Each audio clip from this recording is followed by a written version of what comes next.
Hello students, welcome to my YouTube channel. आज हम लोग कंटिन्यूटी एंड डिफरेंशियबिलिटी के लेक्चर नंबर 15 में हैं। आज के लेक्चर में हमको देखना है कि जो हमारा अनंत श्रेणियों का डिफरेंशिएशन होता है, मतलब उसको अगर हम इनफाइनाइट डिफरेंशिएशन कहें तो भी कोई बात नहीं है, ये क्या होता है। फिर उसके बाद हमको ये देखना है कि जो पैरामीट्रिक फॉर्म में फंक्शन दिए गए हैं उसका डिफरेंशिएशन कैसे किया जाता है। और तीसरा पॉइंट हमको देखना है कि एक फंक्शन का अगर दूसरे फंक्शन के रिस्पेक्ट में डिफरेंशिएशन करना है तो उसका कैसे करते हैं। तो इन तीन चीज़ों को हम लोगों को आज के लेक्चर में कवर करना है। तो फर्स्ट हम लिखे हैं यहाँ पर कि इनफाइनाइट डिफरेंशिएशन क्या होता है, अनंत अवकलन क्या होता है। तो जब हमारा फंक्शन ऐसा दिया गया है जो अनंत श्रेणी के रूप में होता है तो उस फलन का डिफरेंशिएशन करना ही क्या कहलाता है, अनंत डिफरेंशिएशन कहलाता है। यहाँ पर मैं लिख दिया हूँ कि जब कोई फलन अनंत श्रेणी के रूप में दिया गया होता है तो उसका अवकलन करना, उसका अवकलन करना अनंत अवकलन कहलाता है। तो इस पर बेस्ड हम लोग जो है कि एग्जाम्पल्स देखते हैं, एग्जाम्पल से सारी बातें क्लियर हो जाएगी। इस पर क्वेश्चन हम लोग देख रहे हैं, वो क्वेश्चन से सारा कुछ क्लियर हो जाएगा। देखते हैं। तो क्वेश्चन फर्स्ट लिखे हैं, यदि y बराबर under root sine x plus under root sine x plus under root sine x ऐसे करके इन्फिनिटी टर्म तक अगर जाता है तो हम इस प्रकार के फलन को हम क्या कहते हैं, ये इनफाइनाइट सीरीज कहते हैं। चाहे इसको हम अनंत फलन भी, मतलब कि ये ऐसा फंक्शन है जो अनंत श्रेणी के रूप में व्यक्त किया गया है। तो इसका डिफरेंशिएशन कैसे किया जाता है इसी पर हमको डिस्कस करना है। और लगाने का प्रोसेस तो बताऊंगा ही बताऊंगा। और कंपटीशन में अगर एक जो है कि इसका लाइन में कह लें, चाहे उसको 5 सेकंड में अगर आंसर देना चाहते हैं तो भी इसका दे सकते हैं। लेकिन पहले हम लोग मेथड से इसको देख लेते हैं, तब उसके बाद उसको ट्रिक के रूप में मैं बताता हूँ याद रखने के लिए। सॉल्यूशन देखते हैं इसका। तो सॉल्यूशन यहाँ पर y बराबर कितना है, y बराबर है हमारा under root sine x plus under root sine x plus under root sine x plus and so on dot dot dot, ऐसा कुछ है। तो इसका डिफरेंशिएशन करने के लिए बस एक चीज़ का हमको ध्यान देना है कि अगर इसमें से एक टर्म हम हटा भी लेते हैं तो फंक्शन एज इट इज दिखता है, जैसे का तैसे दिखता है, मतलब उसमें कोई चेंजिंग नहीं होती है। तो फिर इसका डिफरेंशिएशन हम कैसे करेंगे उस पर पहले हम बात करते हैं। लेकिन पहले देख लें कि कोई एक पद अगर हटा देने से जो हमारा दिख रहा है, फिर से वो फंक्शन जो था हमारा शुरू में वो दिख रहा है कि नहीं। तो मैं बता दूँ कि अगर इस वाले टर्म को हम बंद कर लें, अगर इस वाले टर्म को क्या करते हैं, हटा दें, तो जैसा था फंक्शन वैसा ही दिख रहा है। तो इसको सॉल्व करने के लिए तरीका होता है, इसका डिफरेंशिएशन करने के लिए तरीका होता है कि एक पद अगर इसमें से हटा भी दे रहे हैं तो फिर वो जो y हमारा था वही दिख रहा है। तो बस ये क्या करते हैं कि एक पद को छोड़ करके बाकी सब पद के स्थान पर क्या लिख देते हैं, y लिख देते हैं। क्योंकि अनंत तक गया है, एक आध पद अगर उसमें से कम हो जाएगा तो अनंत पदों की संख्या पर कोई फर्क नहीं पड़ेगा। तो इसलिए इसको क्या लिख देंगे, y equal to under root sine x. और चूंकि मैं अभी कहा हूँ कि इसको अगर हटा लेंगे तो फिर ये y ही दिखेगा, तो यहाँ पर प्लस क्या लिख देंगे, y लिख देंगे। अब उसके बाद दोनों पक्षों का स्क्वायर कर दें तो कितना हो जाएगा, वाई स्क्वायर बराबर ये हो जाएगा साइन एक्स प्लस वाई। अब दोनों पक्षों का x के रिस्पेक्ट में डिफरेंशिएशन कर दें तो इसका कितना हो जाएगा, ये हो जाएगा 2i dy बाई dx और इक्वल टू साइन एक्स का कितना होता है, cos x प्लस ये हो जाएगा dy बाई dx को एक साइड करके और हम dy बाई dx निकाल दे रहे हैं। तो ये हो जाएगा 2y minus 1 into dy by dx equal to कितना है, cos x है। तो यहाँ से आ जाएगा हमारा dy by dx equal to cos x और अपान 2i माइनस 1। ये हमको सिद्ध करना था। हाँ है तो सिद्ध कीजिए कि d by dx equal to cos x upon 2i minus 1। इस पर हम लोग एक ट्रिक देखते हैं और इस ट्रिक की मदद से हम लोग 2-4 हम प्रश्न लिखते हैं और उसका सेकंडों में आंसर देने की कोशिश करते हैं। देखते हैं। तो यहाँ पर मैं लिखा हूँ ट्रिक। कि यदि y की जो वैल्यू है वो under root f of x plus under root f of x plus under root f of x ऐसे करके dot dot dot, f of x का मतलब वो कोई भी फंक्शन हो सकता है, sine x, cos x, tan x, सिर्फ एक्स, किसी भी जो है कि वो वेरिएबल का एक्स के फॉर्म में कोई भी अगर फंक्शन हो वहाँ पर लिखा जा सकता है। अगर ऐसा है तो फिर उसका जो डिफरेंशिएशन होता है एकदम से आसान तरीका क्या होता है, ये जो फंक्शन हमारा होता है उसी का डिफरेंशिएशन अपान में इसके दोगुने में से एक घटा लेते हैं। ये जो y है तो 2y माइनस 1 कर देंगे, बस हो गया काम खत्म। एफ डैश एक्स अपान 2y माइनस 1 एग्जाम्पल लिखे यहाँ पर, जो अभी सवाल लिखे थे उसको मैं लिख डाला हूँ यहाँ पर, y equal to sine x plus under root sine x plus under root sine x ऐसे करके डॉट डॉट डॉट है। तो इसका डिफरेंशिएशन अगर हमको निकालना है, डी बाई डी एक्स निकालना है, तो बस ये जो फंक्शन लिखा है उसका डिफरेंशिएशन ऊपर लिख दें। तो साइन एक्स का क्या होता है, cos एक्स अपान लिख देंगे 2y माइनस 1। अगर इसका हमको लिखना है तो ये जो फंक्शन है उसका क्या कर देंगे डिफरेंशिएशन, यानी कि सेक स्क्वायर एक्स अपान 2y माइनस 1 हो जाएगा। अगर इसकी मैं बात करूँ तो कितना हो जाएगा, ये हो जाएगा कितना, log x का डिफरेंशिएशन होता है 1/x और इंटू 2y माइनस 1 हो जाएगा। फिर उसके बाद अगर ये लिखा है y बराबर under root x plus dot dot dot infinite term तक, तो ये डी बाई डी एक्स कितना हो जाएगा, x का अवकलन 1 हो जाएगा और बटे में 2y माइनस 1 हो जाएगा। ये अगर यहाँ पर क्या रहता है cos x सब रहता, अगर यहाँ पर क्या कर लें cos x कर लें तो cos x का डिफरेंशिएशन कितना हो जाएगा, माइनस साइन x हो जाएगा और अपान में 2y माइनस 1 लिख देंगे, या इसी को लिख सकते हैं साइन x बटे में 1 माइनस 2y लिख सकते हैं। अगर यहाँ पर कास हो जाता तो वो हो जाता। तो ये शॉर्टकट है। देखते हैं आगे भी और कुछ क्वेश्चन। दूसरा क्वेश्चन है, यदि y बराबर a to the power x and so on dot dot dot infinite term तक गया है, तो हमको सिद्ध करना है d by D x equal to y square log y upon x into one minus y into log x into log y, ये हमको लाना है। तो सबको करने का सेम प्रोसेस होता है। क्या, y बराबर पहले जो दिया है उसको मैं लिख दिया, अब उसके बाद हमको बस ये खोज लेना है कि वह कौन सा टर्म है जिसको अगर हम इसमें से निकाल भी दे रहे हैं तो भी वो y दिखे, तो बस उसको छोड़ लेना है, बाकी स्थान पर हमको y लिख देना है और कुछ नहीं करना है। तो यहाँ पर देख लें कि अगर इस टर्म को हम हटा भी लेते हैं, कैसे चालू था ए टू द पावर एक्स ऐसे करके पावर के फॉर्म में से चला गया है, तो इसको हटा भी लेंगे तो भी A to the power X पर power A to the power X पर power A to the power X ऐसे वो चला गया इनफाइनाइट टर्म तक। तो बस जिसको हटा लिए हैं उसको रहने देंगे, बाकी जो दिखाई दे रहा है वाई उसके स्थान पर वाई हमको रख देना था। यहाँ पर हो जाएगा कितना वाई, और ये ए टू द पावर एक्स पर पावर कितना हो जाएगा वाई, क्योंकि एक्स पर ये पावर है तो पावर लिख देंगे। अब उसके बाद इसका डिफरेंशिएशन करने के लिए हम दोनों पक्षों का log ले लेंगे तो बेटर हो जाए, क्योंकि यहाँ पर दिखाई दे रहा है ये जो हमारा a है इस पर ये क्या है, पावर है, ये जो a दिख रहा है इस पर ये क्या है, पावर है। दोनों पक्षों का log ले लें तो ये हो जाएगा log y बराबर, ये पावर जो है उस पीछे चलाएगा तो x पर पावर y हो जाएगा, x पर पावर y हो जाएगा और यहाँ पर हो जाएगा log a बेस e। ऐसे इसको लिखा जा सकता है, खाली log a भी अगर लिख देंगे तो भी कोई दिक्कत नहीं है।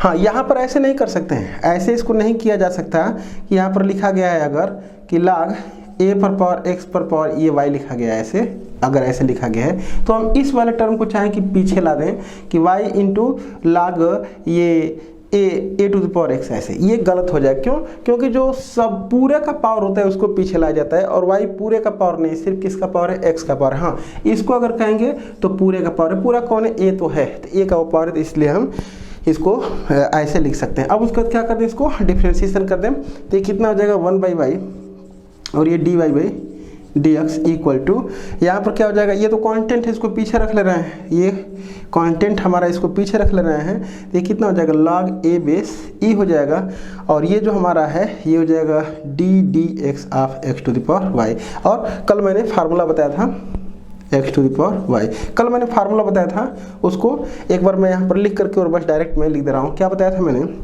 कि अगर y बराबर कितना हो, f of x to the power g x के फॉर्म में हो तो d Y by D x equal to होता है f of x to the power g of x और इंटू जी एक्स और यहाँ पर f dash x upon f of x और प्लस यहाँ पर था log एफ ऑफ एक्स और इंटू जी डैश एक्स। ये मैंने कल फार्मूला बताया था, उसी को हम यहाँ पर अप्लाई कर ले रहे हैं इसके स्थान पर। तो ये कितना हो जाएगा log ए बेस ई और इंटू में ये जो है इसको पहले मैं लिख दे रहा हूँ क्या, x पर पावर y, ये वाला पोर्शन में लिख दे रहा हूँ क्योंकि पूरे का मल्टीप्लाई ये भी है, पूरे का मल्टीप्लाई ये भी है, तो इसलिए ये गुणा में हो जाएगा पीछे। और उसके बाद क्या है gx का मतलब क्या होता है, ऊपर वाला gx होता है, तो यहाँ पर लिख देंगे y और इसका डिफरेंशिएशन अपान में y यानी कि 1/x हो जाएगा ये, और प्लस फिर क्या लिख देंगे log f(x) लिख देंगे तो log x हो जाएगा ये, और फिर इसका log x के बाद इसका डिफरेंशिएशन हो जाएगा तो dy/dx हो जाएगा, dy/dx। अब पूरा में से dy/dx को हम कॉमन करके और निकाल लेते हैं dy/dx का मान। तो यहाँ से अगर देखें हम, अगर देखा जाए तो इसका अंदर गुणा करेंगे अगर हम, तो ये कितना हो जाएगा हमारा y/x, ये वाला पोर्शन y/x और इंटू ये है x पर पावर y और into log a base e है ये वाला पोर्शन, और उसके बाद प्लस इसका अंदर मल्टीप्लाई करेंगे तो हो जाएगा log a बेस e ये वाला पोर्शन, और ये है इंटू x पर पावर y और इंटू ये क्या है log x है और इंटू dy/dx। थोड़ा सा इरेज कर ले रहे हैं तो देखते हैं यहाँ से इस y का अगर मल्टीप्लाई कर लें तो क्या हो जाएगा dy/dx इक्वल टू y²/x ये वाला पोर्शन, और ये x⁴y ऐसे रहेगा, x⁴y को हम वैसे ही रहने दे रहे हैं, और log a बेस e हो जाएगा ये log a बेस e, और फिर उसके बाद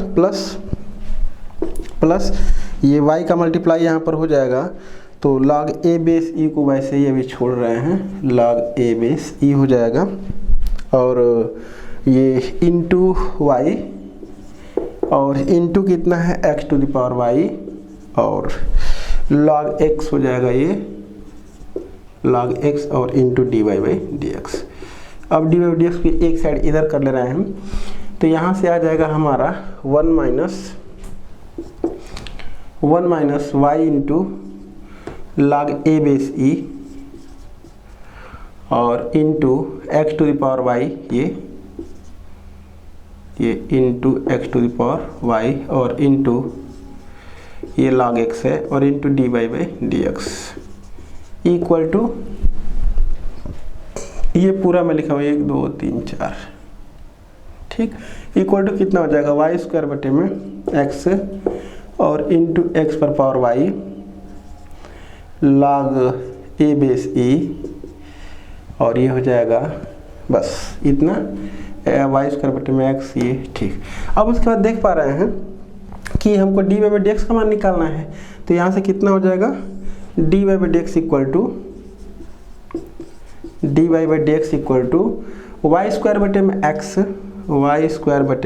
x ये वाला पोर्शन, और ये कितना हो जाएगा हमारा x⁴y, क्योंकि जो सिद्ध करना है उसमें x⁴y वाला पोर्शन नहीं है, तो यहाँ से x⁴y का मान हो जाएगा log y में log a बेस e, ये हो जाएगा हमारा log y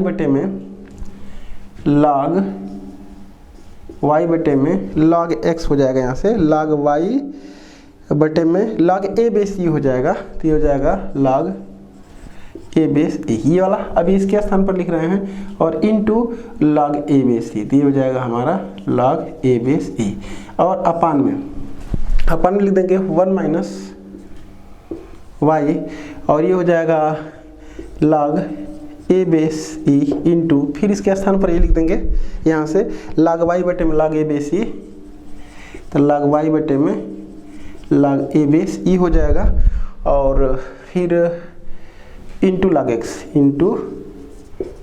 हो जाएगा। बस होने वाला है काम इसका ख़त्म। अब तो यहाँ पर कर दे रहे हैं, बस अब नीचे वाले को इरेज कर दे रहे हैं, तो यहाँ से आ जाएगा dy/dx इक्वल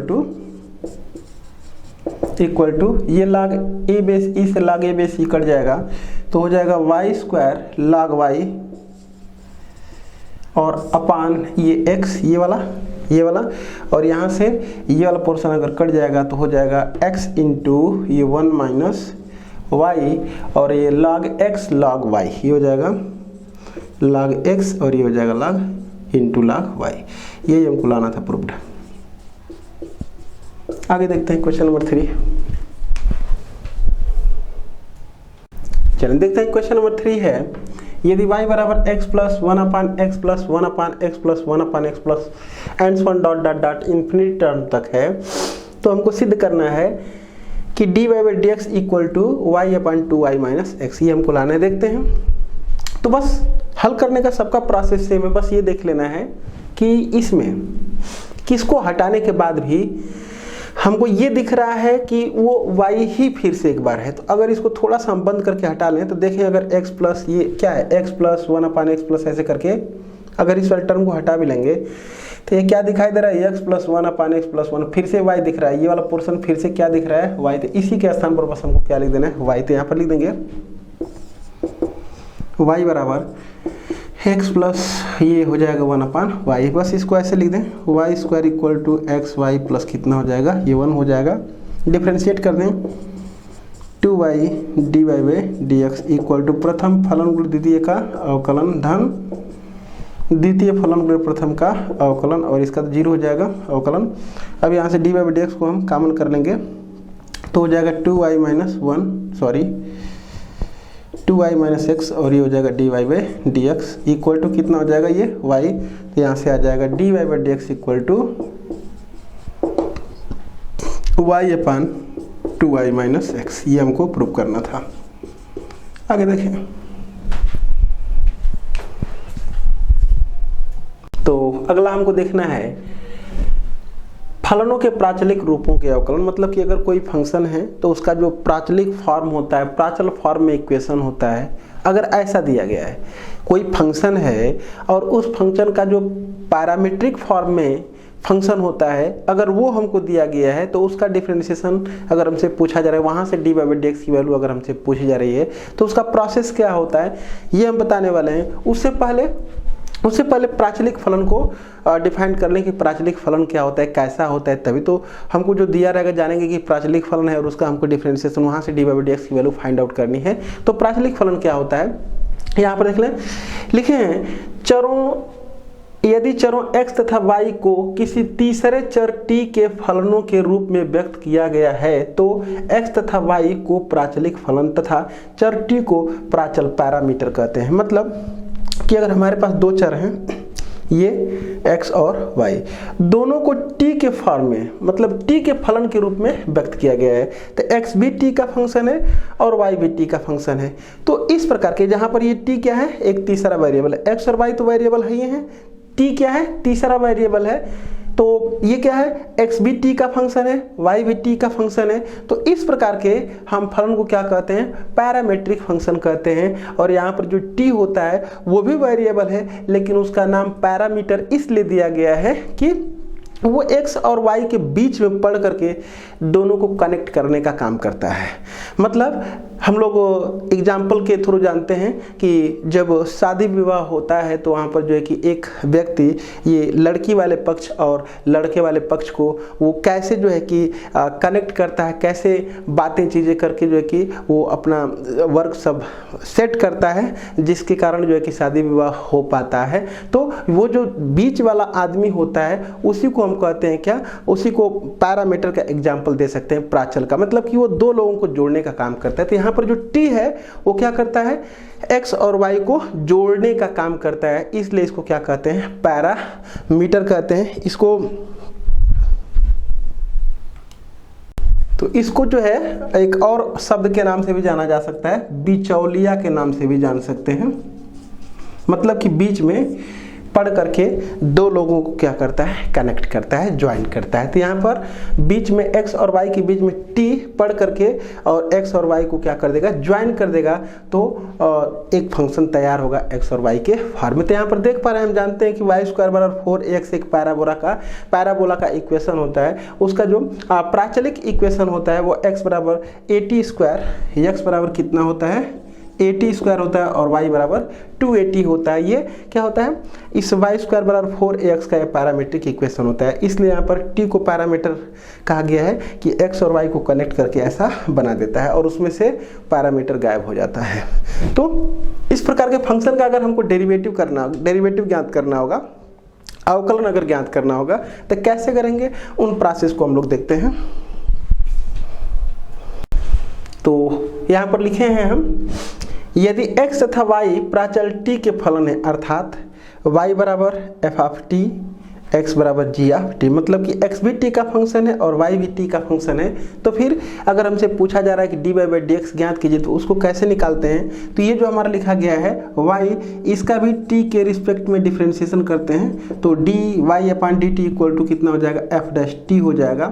और ये जो हमारा x है इसका भी t के रिस्पेक्ट में डिफ्रेंशिएशन करते हैं, तो dx upon dt equal to कितना हो जाएगा, g डैश हमारा t हो जाएगा। अब उसके बाद पूछा जाएगा कि dy बाई dx कितना होगा, तो dy बाई dx हो जाता है dy by dt upon dx upon dt। ये फार्मूला से हम निकाल लेंगे। ऐसे भी इसको याद रखा जा सकता है कि dt से dt कैंसिल होकर के dy बाई dx आ जाएगा, तो dy by dx equal to dy by dt और अपान dx अपान dt। बस इसी में dy बाई में dt की वैल्यू रख देंगे ये, और ये dx अपान dt का मान यहाँ पर रख देंगे, तो हमारा ये आ जाता है dy बाई dx का मान। अगर इसको ऐसे भी याद रखना चाहेंगे तो भी कोई दिक्कत नहीं, ये dy by dx equal to लिख दें यहाँ पर dy by dt into dt बटे में dx, तो भी हो जाएगा। मतलब अगर हमको dx अपान dt मालूम है तो dt अपान dx की वैल्यू तो हम निकाल लें, क्योंकि dy बाई dx हम लोग फार्मूला पढ़ चुके हैं, dy by dx into dx upon dy equal to 1 होता है, तो वहाँ से dx अपान dy बराबर 1 बटे में dy बाई dx होता है, तो वहाँ से भी निकाला जा सकता है इसको। तो इसलिए ये फार्मूला अप्लाई कर लेना चाहिए, फार्मूला अप्लाई कर लें, दोनों में से किसी से भी हो जाएगा। तो इस पर हम लोग बेस्ट क्वेश्चन देखते हैं। तो क्वेश्चन नंबर फर्स्ट है, यदि x बराबर a cos थीटा, y बराबर a sin थीटा, तो dy बाई dx की वैल्यू हमसे पूछी जा रही है। यहाँ पर जो थीटा है वो तीसरा वेरिएबल यानी कि पैरामीटर है, बीच में पढ़ने वाला यही है। दोनों को x और y को कनेक्ट अगर करना हम चाहेंगे तो उसमें से थीटा को क्या करना पड़ेगा, गायब करना पड़ेगा, वो बिचौलिया है। तो क्या करना है, हमको डिफरेंशिएशन dy बाई dx अगर निकालना है तो मैं अभी प्रोसेस बताया हूँ कि इसका भी तीसरे वेरिएबल के रिस्पेक्ट में यानी कि थीटा के रिस्पेक्ट में और इसका भी थीटा के रिस्पेक्ट में हम डिफरेंशिएशन करके और डी बाई dx की वैल्यू आसानी से निकाल सकते हैं। तो पहले तो डिफरेंशिएशन इसका कर ले रहे हैं, तो dx अपान, चले पहले इसका कर ले रहे हैं, dy by D theta equal to theta के रिस्पेक्ट में इसका अवकलन करें साइन थीटा cos थीटा, और ये तो कांस्टेंट है, ये कितना हो जाएगा cos थीटा। अगर हम dx अपान डी थीटा निकालेंगे तो ये हो जाएगा माइनस a साइन थीटा। बस अब क्या निकाल दें, इसलिए dy by dx equal to कितना बताएं अभी हम, dy by D theta upon में dx बटे में डी थीटा वैल्यू रख दें, तो ये हो जाएगा a cos theta upon minus a sine theta, यहाँ पर लिख सकते हैं माइनस कॉट थीटा। यही हमारा क्या हो जाएगा, आंसर हो जाएगा। आगे बढ़ते हैं।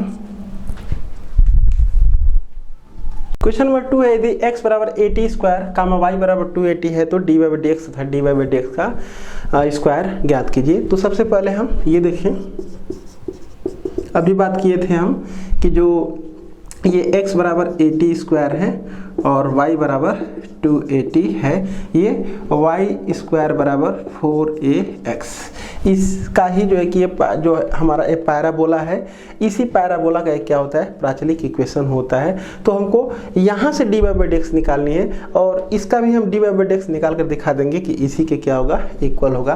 तो यहाँ से कितना हो जाएगा, 2y dy by dx equal to कितना हो जाएगा, 4a। तो यहाँ से आ जाएगा dy by dx equal to ये 2a अपान कितना हो जाएगा y। यहाँ से हमारा आ रहा है dy बाई dx, और यहाँ से भी निकालेंगे dy बाई dx, तो उतना ही आना चाहिए। देखते हैं हम, तो dy बाई dx निकालने के लिए सबसे पहले क्या निकालना है, dy by dt, dy by dt, यानी कि ये कितना हो जाएगा 2ak। यहाँ से निकाल दें dx अपान dt, तो यहाँ से कितना हो जाएगा 2at। अब उसके बाद क्या निकाल दें, dy बटे में dx इक्वल टू कितना हो जाएगा, dy बटे में dt अपान dx बटे में dt हो जाएगा। वैल्यू पुट करते हैं, तो dy बटे में dt की जो वैल्यू है वो कितना है 2a, और dx अपान dt की वैल्यू है वो 2a अपान 2a इंटू टी, तो 1/t हो जाएगा। और यहाँ से t का मान निकालेंगे तो y अपान 2a हो जाएगा। तो मतलब कि ये हमारा आंसर है, ये आंसर दे लेंगे। और बस इसको दिखाने के लिए कि 2a अपान y कैसे आया है, तो यहाँ से t का मान निकालेंगे तो कितना आ जाएगा, y अपान 2a यहाँ पर रखेंगे, कितना हो जाएगा y अपान 2a, और 2a ऊपर चला जाएगा 2a अपान y। तो यही हमको इस तरह से आया। दोनों तरह से सेम ही है, बस ये है कि जैसा फंक्शन दिया है उसी के प्रकार से उसका हम डिफरेंशिएशन कर देंगे। ये नहीं कि अब उसको हम क्या कर लें कि पैरामीट्रिक इक्वेशन दिया हुआ है उसको जो है कि हम फंक्शन में कन्वर्ट करें, तो ऐसा नहीं करेंगे, डायरेक्ट हम डिफरेंशिएशन कर देंगे। देखें नेक्स्ट क्वेश्चन देखा जाए। क्वेश्चन नंबर 3 है, यदि x बराबर a into theta plus sine theta, y बराबर a into 1 minus cos theta है तो dy बाई dx ज्ञात कीजिए। एक चीज़ मैं भूल गया हूँ, जो पिछला हमारा सवाल था क्वेश्चन नंबर 2, उसमें मैंने dy बाई dx निकाला था, आया था 1/t, लेकिन हमसे एक चीज़ और पूछा था, dy बाई dx का स्क्वायर भी पूछा था। तो बस दोनों पक्षों को कवर कर दें, इसकी मीनिंग वही है, डी बाई dx का स्क्वायर की मीनिंग वही है, दोनों पक्षों कवर करें तो 1/t स्क्वायर हो जाएगा। तो ये बस इसी में एक लाइन और बढ़ जाना था। चलो इसका देखते हैं, ये क्या है, x बराबर a और ये थीटा प्लस साइन थीटा, और ये क्या है, y बराबर a 1 माइनस कास थीटा। तो पहले यहाँ पर थीटा क्या है, पैरामीटर, तो दोनों का पहले थीटा के रिस्पेक्ट में हम अवकलन कर दें। तो लिख दे रहे हैं पहले इसको dy by D theta equal to, A तो कांस्टेंट है, इसका हो जाएगा 0 माइनस यानी कि प्लस साइन थीटा, और यहाँ से आ जाएगा डी एक्स बटे में डी थीटा इक्वल टू कितना हो जाएगा, ए और थीटा का 1 हो जाएगा और साइन थीटा का कास थीटा। तो इसलिए D Y by D x equal to, formula बताया है, D Y by D theta हो जाएगा और नीचे हो जाएगा D X by D theta. अब D Y by D theta का मान हो जाएगा ए साइन थीटा, और नीचे कितना हो जाएगा, a into 1 plus cos theta. ये यहीं पर अगर छोड़ भी देते हैं तो भी हमारा आंसर राइट है, और अगर और बढ़ाना चाहेंगे तो बढ़ा भी सकते हैं, अगर इसको और बढ़ाना चाहेंगे तो बढ़ा भी सकते हैं, नहीं तो यहीं पर अगर छोड़ देंगे तो भी कोई बात नहीं। इसको लिख सकते हैं 2 साइन थीटा बाई 2 और कास थीटा बाई 2, और नीचे कितना हो जाएगा 1, और ये 2 cos square theta by 2 minus 1, ये इससे कटेगा, और 2 से 2 को भी चाहेंगे तो काट लेंगे, और कास थीटा बाई 2 से कास थीटा बाई 2 कट जाएगा, तो साइन थीटा बाई 2 बटे में cos theta by 2 equal to tan theta by 2 भी इसका जवाब दिया जा सकता है। तो दोनों में से कोई भी अगर लिख देंगे, ये भी तो भी सही, ये भी तो भी सही। आगे देखते हैं, क्वेश्चन नंबर 4 है, यदि x टू द पावर 2/3 प्लस y to the power 2/3 equal to a to the power 2/3 है तो dy बाई dx हमसे पूछा जा रहा है। तो यहाँ पर प्राचलिक समीकरण दिया नहीं है, बस dy बाई dx हमसे पूछा जा रहा है। डायरेक्ट भी लगा सकते हैं, कैसे इसको, क्या हो जाएगा, 2/3 x to the power 2/3 minus 1, और प्लस ये हो जाएगा 2/3 y पर पावर 2/3 माइनस 1 और into d Y by D x, और इक्वल टू कितना हो जाएगा 0 के। तो यहाँ से 2/3 तो खत्म हो जाएगा, तो क्या निकाल देंगे, d Y by D x equal to minus x पर पावर माइनस एक्स पर पावर कितना हो जाएगा, -1/3, और y पर भी पावर कितना हो जाएगा, -1/3, -1/3। इसको अगर ऐसे लिख देंगे, माइनस y पर पावर 1/3 और ये हो जाएगा x पर पावर 1/3, तो भी कोई दिक्कत नहीं है। अगर इसको ऐसे भी लिख देंगे तो भी कोई दिक्कत नहीं है, क्यूब रूट ऑफ y/x, ये हमारा आंसर हो जाएगा। आगे देखते हैं, क्वेश्चन नंबर 5 है, यदि x बराबर a से क्यूब थीटा और y बराबर a tan क्यूब थीटा है तो थीटा बराबर π/3 पर dy बाई dx का मान ज्ञात कीजिए। देखते हैं, तो सबसे पहले dy बाई dx को निकालें, उसके बाद थीटा बराबर π/3 पर निकाल देंगे। तो यहाँ पर लिखेंगे कितना है, dy बाई डी थीटा निकाल दें direct, dy by D theta equal to कितना हो जाएगा 3a, और ये हो जाएगा tan स्क्वायर थीटा और tan थीटा का sec square theta, tan theta का सेक स्क्वायर थीटा। अब उसके बाद dx अपान डी थीटा निकाल दें, तो हो जाएगा 3a सेक स्क्वायर थीटा और सेक थीटा का sec theta into tan theta. अब हमको निकालना है dy by D x equal to क्या हो जाएगा, dy बटे में d theta upon dx upon d theta equal to 3a tan square theta into sec square theta upon 3a sec square theta into एक और सेक थीटा लिख ही दे रहे हैं, और इंटू tan थीटा। सॉल्व कर लें इसको थोड़ा, 3a से 3a कट जाएगा, और सेक स्क्वायर थीटा से सेक स्क्वायर थीटा एक कट जाएगा और एक टैन थीटा से एक टैन कट जाएगा, तो कितना हो जाएगा ये टैन थीटा बटे में सेक थीटा। बस अब हमको किस पर निकालना है, dy by D x at theta equal to pi by 3 equal to theta का मान पाई बाई 3 का मतलब 60 हम लिख दें तो कितना हो जाएगा। और भी इसको चाहेंगे तो सॉल्व कर सकते हैं, इसको क्या लिख सकते हैं साइन थीटा बटे में cos थीटा और ये सेक थीटा हमारा पहले से ये तो इससे खत्म हो जाएगा जिसका मान 1 होता है, तो यहाँ से आ जाए कितना साइन थीटा, तो यहाँ पर हो जाएगा साइन पाई बाई 3 यानी कि साइन 60 अंश और साइन 60 अंश का मान करने में 3 बटे में, तो यही हमारा क्या हो जाएगा आंसर हो जाएगा। आगे देखते हैं। अगला है एक फलन का दूसरे फलन के सापेक्ष अवकलन। मतलब अभी हम लोग देखे थे कि पैरामीट्रिक अगर कोई फंक्शन दिया गया है तो उससे डी बाई डी एक्स की वैल्यू कैसे फाइंड आउट करते हैं, अगर वो कॉन्सेप्ट हमको क्लियर है तो ये एक फलन का दूसरे फलन के सापेक्ष अवकलन कुछ दूसरा चीज़ नहीं है, सेम प्रोसेस है। देखते हैं यहाँ पर मैं मान लेता हूँ कि एक यहाँ पर फंक्शन u है, u बराबर एफ ऑफ एक्स है और एक फंक्शन हमारा v है जो g ऑफ एक्स है, मतलब कि u और v दोनों ही कैसे हैं x के फलन हैं। तो फिर ये चर x के दो फलन है, u और v जो है चर x के दो फलन है। तो अगर हमसे ये पूछा जाएगा कि u का v के सापेक्ष अवकलन कीजिए चाहे v का u के सापेक्ष अवकलन ज्ञात कीजिए, तो कैसे क्या करेंगे हम, तो यहाँ पर लिख देंगे u का v के सापेक्ष अवकलन को किससे डिनोट करेंगे, u का यानी कि du अपान dv, किसके सापेक्ष v के सापेक्ष, तो dv नीचे रहेगा, u का करना है तो du ऊपर रहेगा। कोई नया सूत्र नहीं है, ये कोई नया सूत्र नहीं बनेगा, सेम प्रोसेस। u भी किसका फंक्शन है, x का, जैसे हम लिखते थे कि f ऑफ जो मतलब मैं लिख रहा था x बराबर लिख रहा था f ऑफ y बराबर एफ ऑफ टी और x बराबर जी ऑफ टी लिखते थे, और हम कहते थे यहाँ पर कि dy बाई डी एक्स निकाल दीजिए, तो ऐसे लिखते थे dy बटे में dt और अपान dx अपान dt। तो सेम प्रोसेस यहाँ पर भी देख पा रहे हैं कि v जो है कि x का फंक्शन है और सॉरी u भी x का फंक्शन है और v भी x का फंक्शन है, और हमको चाहिए du अपान dx। तो देखें u और v दोनों ही x के फंक्शन है, यहाँ पर दोनों t के फंक्शन थे तो t के सापेक्ष अवकलन कर रहे थे, अब x के फंक्शन है तो x के सापेक्ष अवकलन करेंगे तो कितना हो जाएगा du अपान dx हो जाएगा, और नीचे क्या हो जाएगा dv अपान dx। इसको हम ऐसे भी लिख सकते हैं du अपान dx इंटू ये dx अपान dv भी लिख सकते हैं। तो कोई दूसरा नया चीज़ नहीं है, बस वही है, थोड़ा सा नाम चेंज बस हो गया है।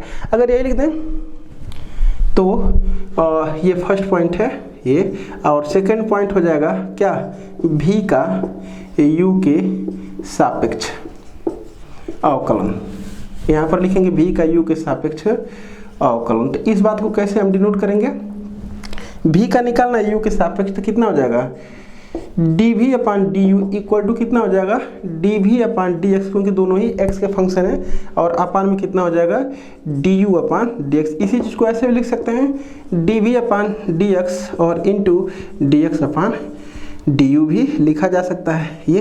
तो ये हमारा हो जाएगा ये फाइंड आउट करने के लिए तरीका, ये फाइंड आउट करने के लिए तरीका। एग्जाम्पल से इसको हम जो है कि क्वेश्चंस देखते हैं और उससे हम बेटर इसको समझ पाएंगे। देखते हैं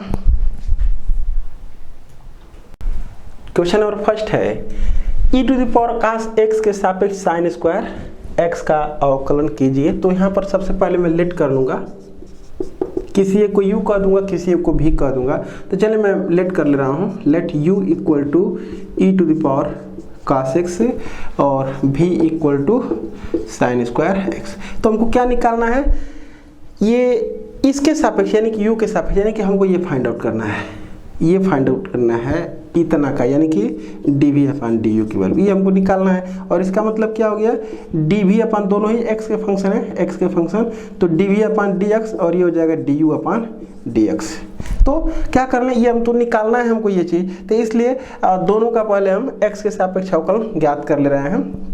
तो यहाँ से कितना आ जाएगा, चूँकि du upon dx equal to, चाहे dv पर लिख रहे हैं, dv upon dx equal to 2 sin x into cos x, 2 sine x into cos x, और यहाँ पर d you upon D x equal to e to the power x का तो e to the power x ही होता है, और cos x का माइनस साइन एक्स हो जाएगा। अब उसका लिख देंगे, इसलिए D we upon d u equal to d we upon D x का मान कितना है, सॉरी हाँ, d we upon D x का मान कितना है 2 साइन एक्स इंटू ये कॉस एक्स, और नीचे ये कितना हो जाएगा minus e to the power cos x और इंटू साइन एक्स हो जाएगा। ये वाला पोर्शन इससे कट जाएगा तो ये हो जाएगा -2 cos x upon e to the power cos x. ये हमारा आंसर हो जाएगा। आगे देखते हैं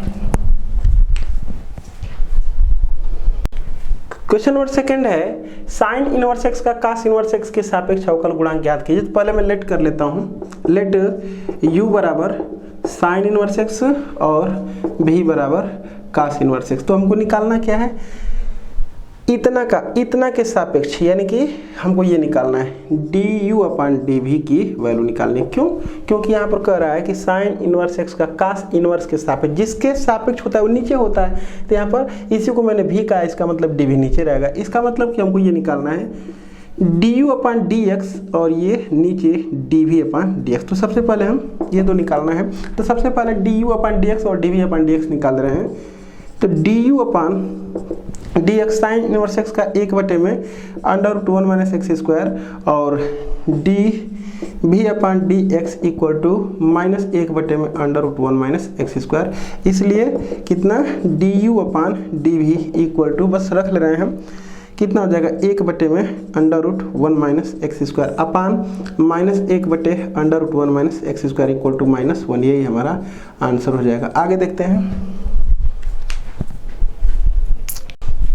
क्वेश्चन नंबर 3 है यदि y बराबर tan inverse of 2x upon 1 minus x square plus tan inverse x है तो dy/dx का मान ज्ञात कीजिए।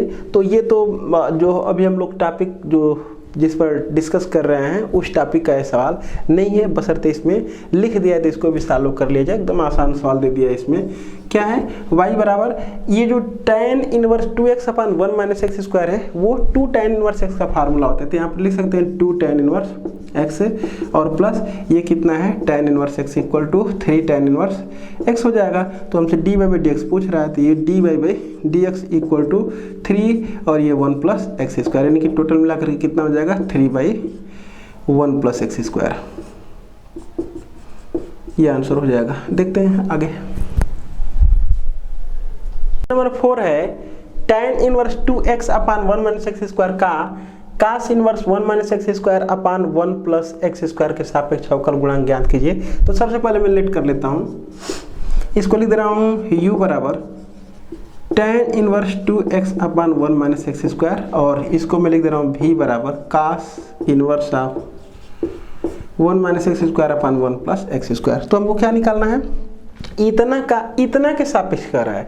अगर इतना के सापेक्ष कर रहा है इसका मतलब भी नीचे रहेगा, तो कितना हो जाएगा, हमको d you upon D v की वैल्यू जानना चाह रहा है। तो D you upon D v बराबर कितना हो जाएगा, d you upon D x, क्योंकि दोनों ही एक्स के फंक्शन है, और नीचे क्या हो जाएगा D we upon D x हो जाएगा।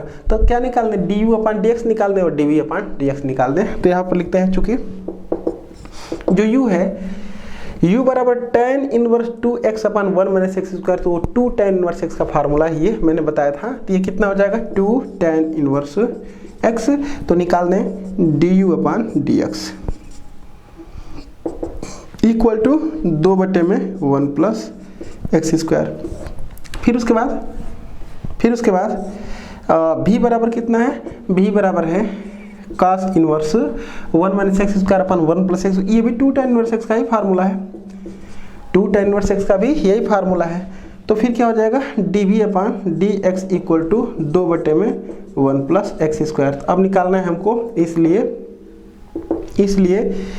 du upon dv equal to क्या हो जाएगा du अपान dx, इसकी वैल्यू कितनी है 2/1 प्लस एक्स स्क्वायर, और नीचे भी 2/1 plus x square equal to 1। ये हमारा आंसर हो जाएगा। आगे बढ़ते हैं, क्वेश्चन नंबर 5 देखते हैं।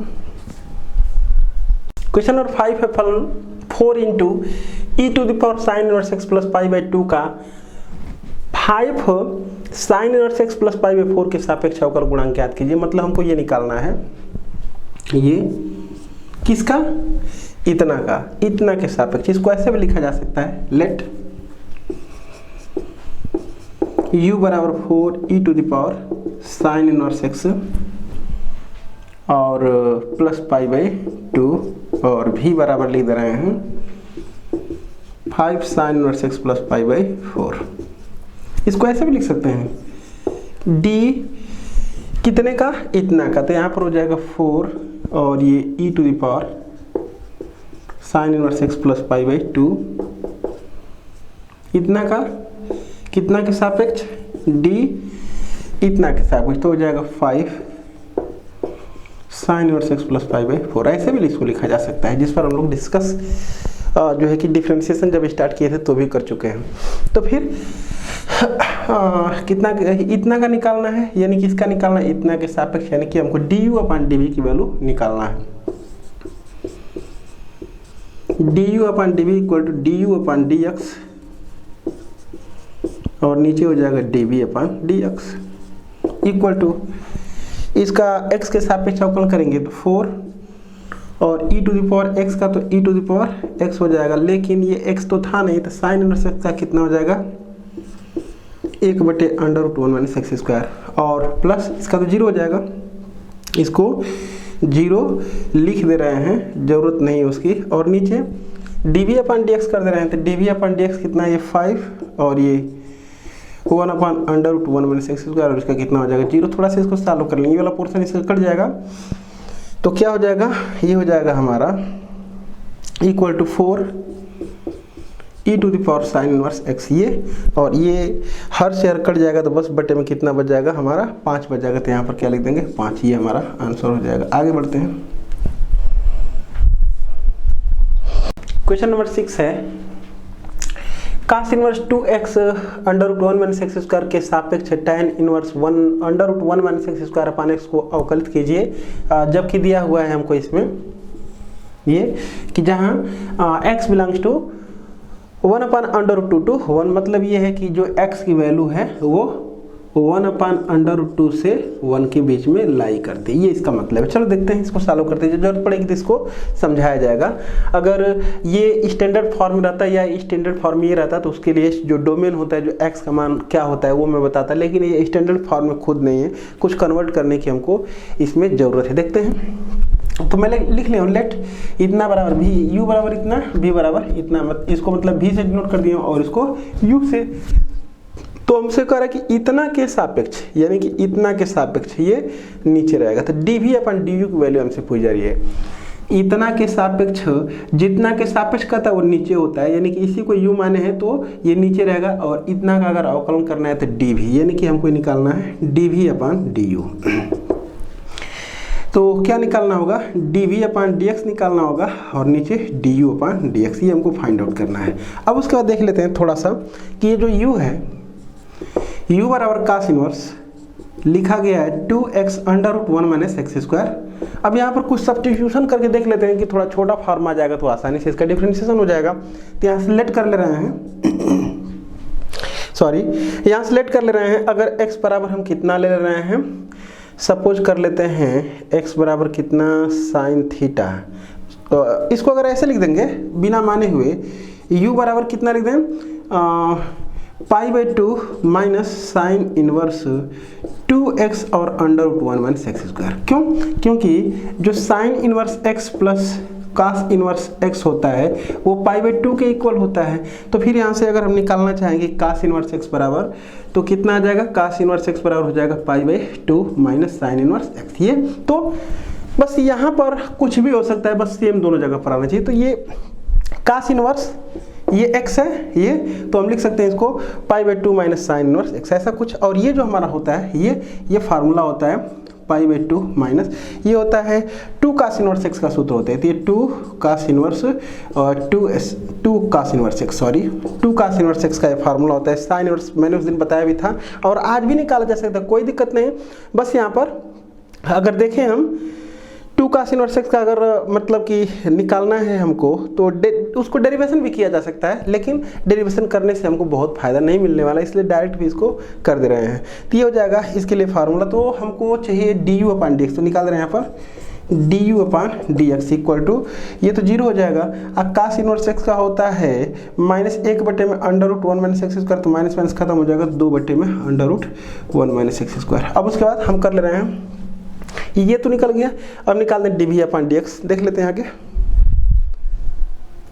ये जो दिया गया पोर्शन है, अब इसको मैं समझा भी दूं कि ये जो हमारा साइन, ये जो फार्मूला हमारा होता है कि 2 cos इनवर्स x बराबर साइन इनवर्स 2x और under root 1 minus x square into, ये जो होता है तो ये फार्मूला तभी वर्क करता है, इतना के बराबर ये तभी आता है जब x की वैल्यू 1 अपान अंडर रूट 2 से 1 के बीच में होती है, तभी ये हमारा फार्मूला वर्क करता है। तो ये जो दिया गया पोर्शन है, ये जो दिया गया पोर्शन है वो तो इसी का सबसेट है ना, तो इसका मतलब कि अगर इसके लिए काम करता है फार्मूला हमारा, तो इसके लिए भी वर्क करेगा, क्योंकि इससे बाहर तो है नहीं, भीतर है, चलेगा, बाहर नहीं जाना चाहिए, तो इसलिए ये दिया गया पोर्शन था। और कहीं अगर जरूरत पड़ेगी हमको समझाने की तो मैं समझाऊंगा। तो इसके लिए ये जो है, इसके लिए हम ये तभी लिख पाए हैं जब ये होता है, सारी कंडीशंस होती है, लेकिन यहाँ पर कंडीशन का कोई मतलब नहीं है, बस ये कि कहीं दे दिया है तो उसको हमको समझाने की जरूरत पड़ रही है। ये सारा कुछ हम लोग इनवर्स ट्रिगोनोमेट्रिक फंक्शन में सब कुछ समझ चुके हैं, हमको अब उससे ज़्यादा की हमको जरूरत नहीं पड़ेगी। तो देखते हैं इसको अगर देखा जाए तो ये जो दिया गया है, मैं समझा दिया कि इतना के बराबर ये तभी आता है जब x की वैल्यू इतना से बिलोंग करती है। यहाँ पर इक्वल टू का चिन्ह होता है, यहाँ पर इक्वल टू का चिन्ह इसमें नहीं दिया गया है, कोई दिक्कत नहीं, उससे रेंज से बाहर नहीं है, सब मिला जुला करके। तो ये हो गया। अब उसके बाद क्या कर लेते हैं, जो v है हमारा ये है, v बराबर tan inverse under root 1 minus x square बटे में x, ये डायरेक्ट फार्मूला ये भी नहीं है, तो थोड़ा सा अगर इसको देख लें हम कि x की वैल्यू क्या लेट कर लें, x का मान हम मान ले रहे हैं x बराबर 1 माइनस कास स्क्वायर थीटा, तो साइन स्क्वायर है साइन थीटा बटे में कास थीटा, तो यहाँ पर लिख दे रहे हैं कास थीटा। x बराबर कितना लिख दे रहे हैं, कास थीटा, तो v बराबर कितना आ जाएगा, tan inverse under root 1 minus cos square theta, और अपान में कितना हो जाएगा, कास थीटा, और ये हो जाएगा 1 minus cos square theta, sine square theta बाहर निकलेगा साइन थीटा, यानी कि tan inverse of sine theta बटे में कास थीटा इक्वल टू ये कितना हो जाएगा, tan थीटा। अब बता दूं कि tan inverse of tan theta अगर लिखा है तो tan इनवर्स से tan हटता कब है, जब थीटा बिलोंग करता है माई ओपन इंटरवल -π/2 to π/2, -π/2 to π/2, इससे अगर बिलोंग करता है थीटा तो डायरेक्ट क्या होता है, हट जाता है। देखते हैं कि तो थीटा इससे अगर, क्योंकि ये जो दिया हुआ है उसको समझाने के लिए, अगर नहीं दिया होता तो हम नहीं समझाते, डायरेक्ट इससे हम इसको क्या कर लेते हैं, हटा लेते, लेकिन अगर दिया है तो उसको समझा लिया जाए।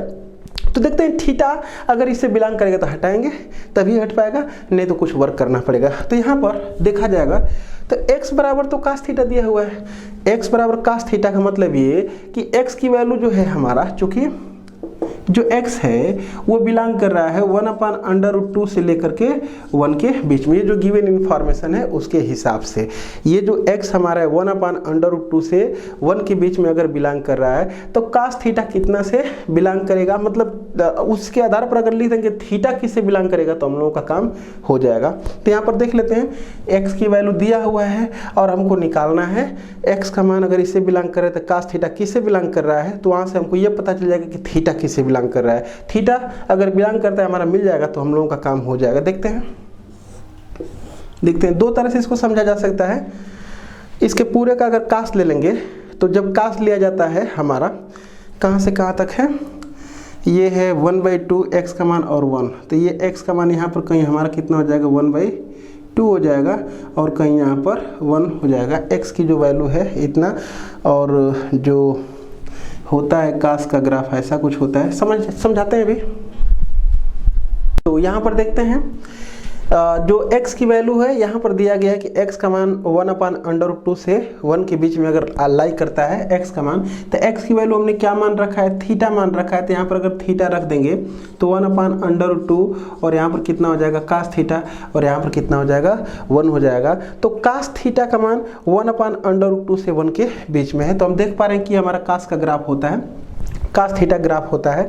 इसमें कास थीटा का मान 1 अपान अंडर रूट 2 से 1 के बीच में अगर दिया गया है, अगर कास थीटा का मान यहाँ पर देख लें, कास थीटा की वैल्यू ये है 1/√2 और cos थीटा की वैल्यू 1। एक बात कर रहे हैं कि मैंने अगर उसके बीच में है, कुछ देर के लिए मान रहे हैं कि 1/√2 होता तो वही है, लेकिन यहाँ पर थोड़ा ये कि दिया नहीं है। हो सकता है कि या तो ब्रैकेट वो भूल गया होगा क्लोज ब्रैकेट, और नहीं तो कोई बात नहीं है, हम काम चला रहे हैं। एक यहाँ पर होता है 1/√2 यहाँ पर होता है, तो ये जो 1/√2 होता है वो कास्ट में 45 अंश का मान होता है। तो इसका मतलब कि हमारा π/4 पर जो हमको जो कास्ट की वैल्यू मिलने वाली है यहाँ पर मिलेगा कितना, ये π/4 ये थीटा का मान ले लेंगे तो कास्ट थीटा का मान कितना आ जाएगा, 1/2 आ जाएगा। और जब हम 0 लेंगे थीटा का मान तो कास्ट थीटा का मान 1 आता है। तो यहीं पर जो पॉइंट हमको मिलेगा वो कितना मिलेगा, तो यहीं पर हमको जो मिलेगा वो थीटा का मान 0 रखने पर कास थीटा का मान कितना आएगा, 1 आएगा।